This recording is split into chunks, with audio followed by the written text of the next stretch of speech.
Hello दोस्तों, नमस्कार। Study with genius पे आप सभी का स्वागत है। साथियों, आप सभी आज हम क्लास 10th में साइंस का फर्स्ट चैप्टर जो है हमारा कंप्लीट हो चुका है। सेकंड चैप्टर जो है आज स्टार्ट हो रहा है। साथ साथ आप लोगों को बता देना चाहता हूँ साथियों कि संपूर्ण बैच में क्लास 12th जो है जस्ट 2 या 3 डेज के अंदर अंदर जो है स्टार्ट भी हो जाएगा। साथ साथ आप लोगों को बता दूं मैं कि सामाजिक विज्ञान में हमारा एक चैप्टर कंप्लीट हो गया, गणित में हमारा एक चैप्टर कंप्लीट हो गया और विज्ञान में हमारा जो है एक चैप्टर कंप्लीट हो गया है। आज हम सेकंड चैप्टर विज्ञान की ओर चल रहे हैं। कल जो है अर्जुन सर आप लोगों के लिए जो है हमारा क्लास 10th मैथ्स का जो है सेकंड चैप्टर भी लगभग कंप्लीट कर देंगे, उसका एक प्रश्नावली। ठीक है, तो साथियों आज हम बात करते हैं अम्ल और क्षार पर। हमारे चैप्टर का नाम है अम्ल, क्षार और लवण। क्या कहेंगे हम इसे? कहेंगे एसिड, बेस एंड, है ना। तो हम चलते हैं साथियों आज के हमारे इस चैप्टर पर। और इस चैप्टर को पढ़ने से पहले मैं आप लोगों को कुछ महत्वपूर्ण जानकारी देना चाहता हूं कि साथियों ये जो हमारा चैप्टर जो है चैप्टर नंबर सेकंड, ये 6 अंक में आएगा। कितने अंकों में आ सकता है? 6 अंकों में आ सकता है। सबसे प्रारब्ध की बात करते हैं साथियों। सबसे पहले क्या हुआ? सबसे पहले आप लोगों ने हमारी जिह्वा देखी होगी। जिह्वा का मंश है ये हमारी जीवान। जब हम जिह्वा पर देखते हैं तो जिह्वा पे हमने देखा कि कुछ चीज़ें हमें कैसी लगी, कुछ चीज़ें हमें लगी खट्टी, कुछ चीज़ें हमें कैसी लगी, हमें कुछ चीज़ें लगी मीठे, कुछ चीज़ें, कुछ पदार्थ हमें कैसे लगे, मीठे लगे, कुछ चीज़ें हमें लगी खट्टी लगी या खट्टे टेस्ट आया। तो साथियों क्या हुआ, एक वैज्ञानिक है जिनका नाम है सोरेनसेंस। क्या नाम है उनका? उन वैज्ञानिक का नाम सोरेनसेंस, जिन्होंने क्या करा, एक स्केल खोजा, है ना। क्या होता है साथियों, जैसे सबसे पहले प्रारब्ध में हम जाते हैं। सबसे पहले क्या हुआ, जैसे कोई एक आदमी आया, उसने कहा कि यार मेरा वजन 1 किलो है। कितना है? 1 किलोग्राम है। तो हमने कहा हाँ कि हम नहीं मानेंगे, कैसे 1 किलो है। तो इसके लिए क्या हुआ, अंतर्राष्ट्रीय मापदंड बने, ऐसा यूनिटें बनी और यूनिटों के माध्यम से कहा गया कि कोई एक पर्टिकुलर इतने आयतन का जो है कोई एक ठोस गोला इस तरह से अगर हम लेते हैं तो इसका वजन हम करते हैं तो कितना आता है वो वजन, वो 1 किलोग्राम आएगा। तो क्या करा, पूरी दुनिया ने इस चीज को जो है मान लिया और इस चीज पे अमल हुआ। तो इसी तरह से जब हमारे स्वाद की बात की जाती है तो एक वैज्ञानिक आए सोरेनसेंस, उन वैज्ञानिकों ने क्या करा, इसी तरह की एक स्केल बनाई, एक स्केल बना दी। अब साथियों इस स्केल पे क्या करा उन्होंने, एक स्केल पर 0 से जो है कहाँ तक के नंबर दिए उन्होंने 14 नंबर तक दिए। अब 0 और 14 जो है हमारे एक्सट्रीम और जो है हमारा सबसे पहला और सबसे आखिरी अंक दिया। सबसे मिडिल अंक की परिकल्पना अगर मैं करूं तो क्या आएगा? 7 आएगा। तो उन्होंने कहा साथियों जो ये 7 है, इससे इधर की जो चीजें होगी वो हमारी कहलाएगी अम्ल। क्या कहलाएगी? अम्ल कहलाएगी। और जो 7 से और 14 के जो बीच के अंक रहेंगे उन क्या कहलाएगी? वो कहलाएंगे हमारे क्षार कहलाएंगे। अब बात लवण की आती है साथियों। जब कोई धातु किसी अम्ल से क्रिया करती है तो हाइड्रोजन के निकालने के बाद एक पदार्थ बनाती है, हम क्या कहेंगे? उसे लवण कहेंगे। तो चलते हैं साथियों आज की इस दमदार क्लास में आप सभी के लिए, है ना। तो जो भी लोग नए हैं हमारी क्लास में और पहली बार हमारी क्लास देख रहे हैं तो प्लीज़ पूरी क्लास को अच्छे से देखें, उसके बाद एक लाइक्स करके ही जाए। साथ साथ साथियों मैथ्स और अदर सब्जेक्ट भी रेगुलरली चल रहे हैं। अगर आप थोड़ा सा हम लोगों में इंटरेस्ट दिखाइएगा, है ना, आप लोगों को किसी प्रकार का डाउट हो तो जो है कमेंट कर दें और अच्छे से हमारा भी सहयोग करें और आप कब सहयोग करें। तो साथियों सबसे पहला हमारा आज के एक चैप्टर की एक बात है। बात यह है कि गंधीय सूचक क्या होते हैं। अब गंधीय सूचक का क्या मतलब होता है कि ऐसे पदार्थ अम्ल भी हो सकते हैं या क्षारक भी हो सकते हैं। कुछ ऐसे पदार्थ जिनकी गंध क्या होगी? अम्लीय होगी या क्षारिक माध्यम से क्या होगी? भिन्न होगी। क्या होगी? ऐसे पदार्थ जो न तो अम्ल के साथ है, उनकी गंध न अम्ल से मैच होती है न ही क्षार से मैच होती है, ऐसे पदार्थों को हम क्या कहते हैं? गंधीय सूचक कहते हैं। क्या कहते हैं? गंधीय सूचक कहते हैं। अब दूसरी चीज है साथियों उदासीनीकरण अभिक्रिया। उदासीनीकरण अभिक्रिया तो क्या होता है साथियों? उदासीनीकरण अभिक्रिया में क्या होता है? अम्ल और क्षार क्या होता है? NOH जो है ये है हमारा NOH, ये है हमारा क्षार, है ना। और HCl क्या है, हमारा अम्ल है। जब अम्ल या क्षार दोनों एक साथ क्रिया करते हैं तो क्या होता है, एक लवण बनता है, और लवण क्या है हमारा NaCl प्लस जल बनता है, जल का निर्माण होता है। ऐसी अभिक्रिया को हम क्या कहेंगे, उदासीनीकरण अभिक्रिया कहेंगे। अगर आप लोगों से पूछा जाए कि हम लोग क्षार की प्रतिक्रिया अभिक्रिया से क्या बनेगा, तो हम कहेंगे लवण बनेगा प्लस जल बनेगा, है ना। अब ये AQ लिखा, क्यों लिखा साथियों, एक्वस फॉर्म में, अर्थात कैसे है, लिक्विड टाइप में है। और NaCl भी क्या बनेगा, लिक्विड टाइप में बनेगा। HCl का मतलब होता है साथियों हाइड्रोक्लोरिक अम्ल, है ना। NOH का मतलब है सोडियम हाइड्रोक्साइड, और NaCl को हम क्या कहते हैं, नमक, सोडियम क्लोराइड, और NaCl ही क्या है, नमक होता है। H2O किसका फॉर्म है, जल का फॉर्म है। अगर आप लोगों को उदासीनीकरण अभिक्रिया क्लियर हो चुका है तो हम नेक्स्ट चीज पर चलते हैं, और बात आती है साथियों pH स्केल। मैंने शुरू में आप लोगों से कहा था कि एक स्केल बनाई गई, एक स्केल के माध्यम से क्या कहा गया कि कौन अम्ल है, कौन क्षार है। तो क्या हुआ साथियों, ये pH स्केल क्या होती है, तो ये pH स्केल होती है साथियों, P से होता है, P जो होता है, P किसका सूचक है, वो है पुंसास का, और पुंसास एक जर्मन वर्ड है जिसका मतलब होता है शक्ति। अब किसकी शक्ति, H की, तो क्या कहेंगे, किसी भी विलयन में उपस्थित हाइड्रोजन आयन की क्या होगा, हाइड्रोजन आयन की सांद्रता ज्ञात करने के लिए एक स्केल विकसित की गई, और हम इस स्केल को क्या कहते हैं, pH स्केल कहते हैं। अगर आपसे ऑब्जेक्टिव में पूछा जाए कि pH में P का फुल फॉर्म क्या है, किसको दर्शाता है P, तो P शक्ति को दर्शाता है, जो कि पुंसास कहते हैं। क्या कहते हैं, पुंसास। और पुंसास कौन सा वर्ड है, जर्मन वर्ड है। अब इस pH की जरूरत हमें क्यों पड़ी, क्योंकि हमारे जीवन में भी कुछ है। तो क्या होगा साथियों, जीवित प्राणी केवल संकीर्ण pH परास में ही जीवित रह सकता है, अर्थात क्या है, एक लिमिटेशंस बाउंडेशंस में ही हम रह पाएंगे। इससे कम हुआ, अधिक हुआ तो क्या होगा, हमें नुकसान हो जाएगा। अच्छी फसल के लिए पौधों को एक विशिष्ट प्रकार के pH की परास की क्या होती है, आवश्यकता होती है। तो pH अगर आपसे पूछे दैनिक जीवन में pH का क्या महत्व है, तो हम जो है एक संकीर्ण pH परास में ही जीवित रह सकते हैं। फसलों को अच्छी तरह से पैदावार बढ़ाने के लिए भी हमें क्या है, एक निश्चित pH के मान में क्या करने पड़ेगी, रहना पड़ेगा। ठीक है, अब चलते हैं साथियों नेक्स्ट चीज पर। आपसे इस तरह का अगर ऑब्जेक्टिव्स आ जाए, है ना, अब उस ऑब्जेक्टिव्स में क्या कहा जाए कि अधिक संख्या वाले H आयन, अधिक संख्या वाले हाइड्रोजन आयन उत्पन्न करने वाले अम्ल को हम क्या कहेंगे, प्रबल अम्ल कहेंगे। क्या कहेंगे, प्रबल अम्ल कहेंगे। क्यों, क्योंकि हाइड्रोजन, देखो हाइड्रोजन का खेल है, जब हाइड्रोजन ज्यादा उत्पन्न कर रहा है तो हम उसे कहेंगे प्रबल, अगर वो हाइड्रोजन आयन कम उत्पन्न करता है तो हम ऐसे अम्लों को क्या कहेंगे, दुर्बल अम्ल कहेंगे। ठीक है, अब चलते हैं साथियों, अम्ल क्षार सूचक क्या होता है। एक टर्म से यहां पर विकसित हुई जिसे हम क्या कहेंगे, अम्ल क्षार सूचक किसे कहते हैं, है ना, अम्ल क्षार सूचक किसे कहते हैं। तो ध्यान रखना साथियों,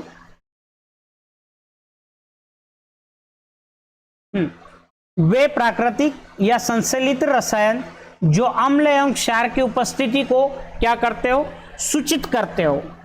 इस प्रकार के पदार्थ या उस प्रकार की चीजें जो हमें क्या करें, अम्ल या क्षार उपस्थित है या न है उसकी हमें सूचना दें, तो हम ऐसी चीजों को क्या कहेंगे, अम्ल क्षार सूचक कहेंगे। क्या कहेंगे साथियों, हमें ऐसे पदार्थ को कहेंगे अम्ल क्षार सूचक पदार्थ कहेंगे।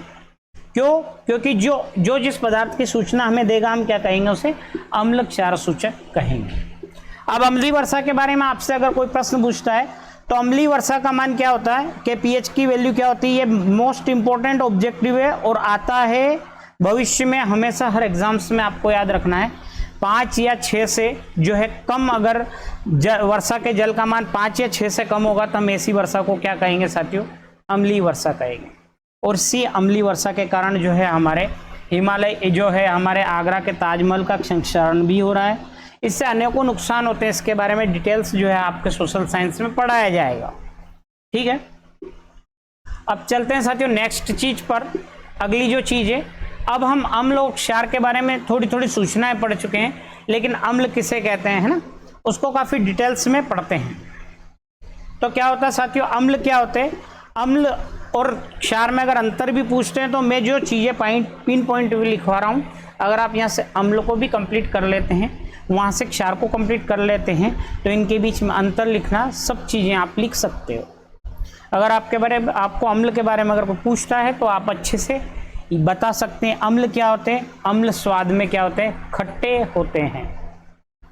अब साथ साथ साथियों अम्ल क्या होता है, एक नीला लिटमस पेपर होता है, उसको लाल रंग में नीले को क्या करते हैं, ये लाल रंग में परिवर्तित करने का काम कौन करता है, नीले को लाल रंग में परिवर्तित करने का काम करता है अम्ल। अम्ल को जल में अगर हम घोलते हैं तो क्या देगा, ये हाइड्रोनियम आयन देते हैं, H2O माइनस देंगे, क्या देंगे, H2O माइनस देंगे। अम्ल धातु कार्बोनेट से क्रिया करते हैं तो क्या देते हैं, कार्बोनेट से क्रिया करने पर कार्बन डाइऑक्साइड गैस देते हैं। अगर आपसे प्रबल अम्ल का सवाल पूछा जाए तो H2SO4, क्या है H2SO4, एक प्रबल अम्ल है। साथ साथ HCl भी अम्ल है ना, ठीक है, ये भी क्या है, अम्ल है। तो अम्ल के बारे में आप लोगों को 5 मैंने पिन पॉइंट चीज़ें बताई है कि ये खट्टे होंगे। अगर नीला लिटमस पेपर रहेगा तो उसको क्या कर देंगे, ये लाल कर देंगे। जल में अगर घोलते हैं तो H2O आयंस देंगे, और अगर कार्बोनेट से क्रिया करवाएंगे, धातु कार्बोनेट से, तो क्या देंगे, CO2 गैस मुक्त करेंगे। जब आपसे प्रबल अम्ल की बात की जाएगी तो हम क्या कहेंगे, H2SO4 हमारा प्रबल अम्ल है।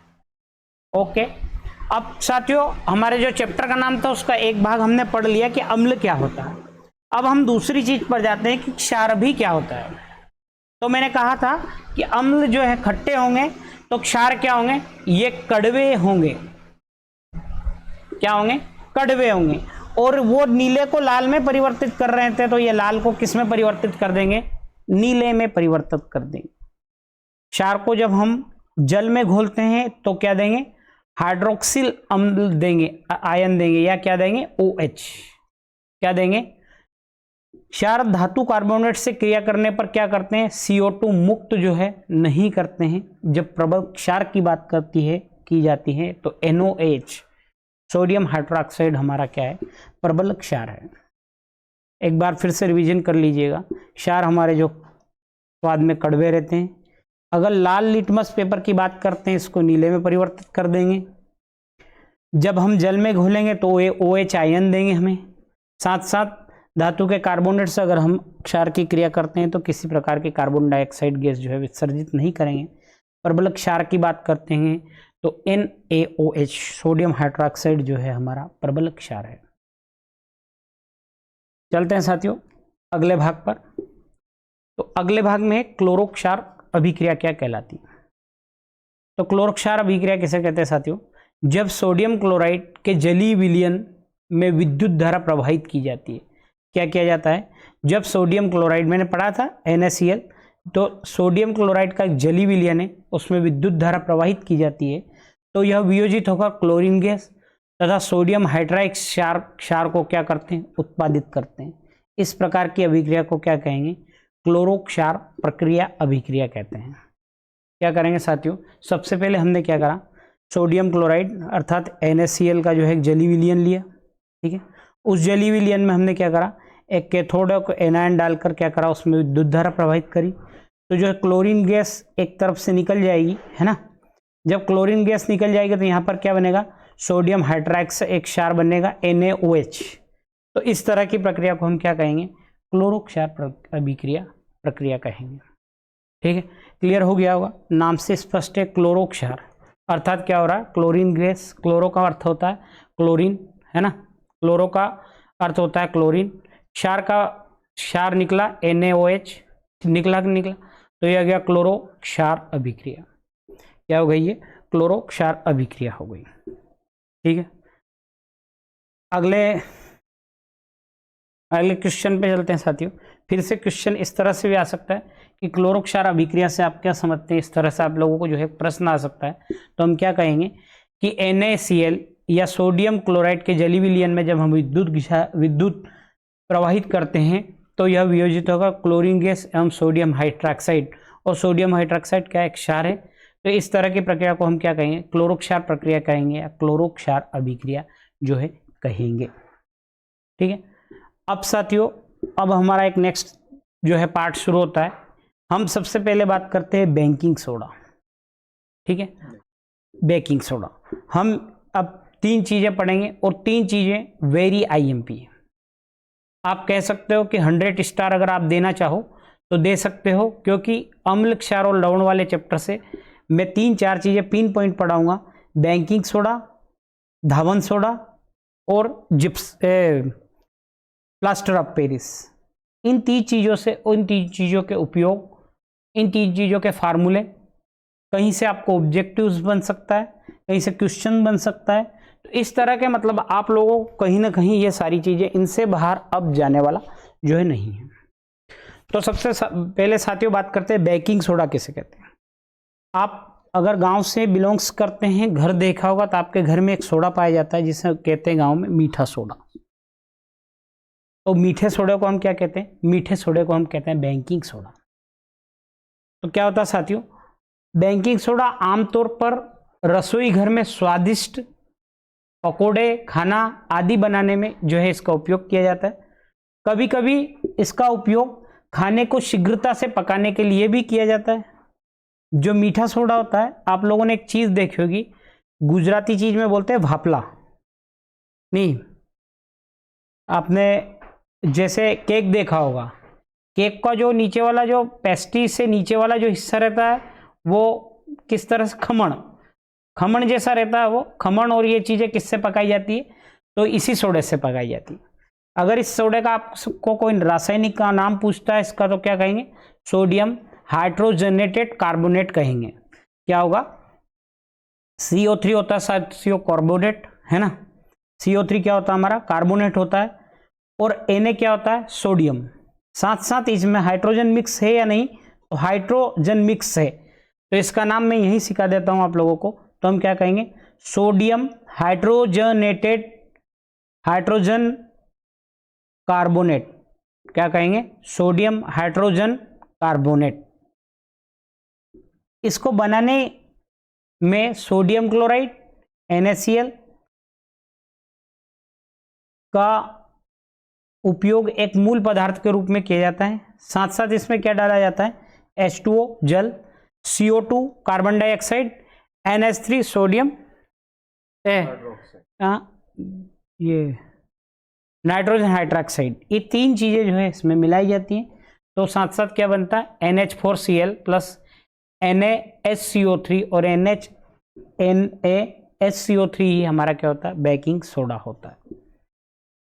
ध्यान रखना साथियों, इसका फार्मूला, इसका नाम और साथ साथ ये चीजें, इसका क्या क्या उपयोग है। इसके जो उपयोग है साथियों, इनको आप ले लीजिएगा 100 स्टार। आपसे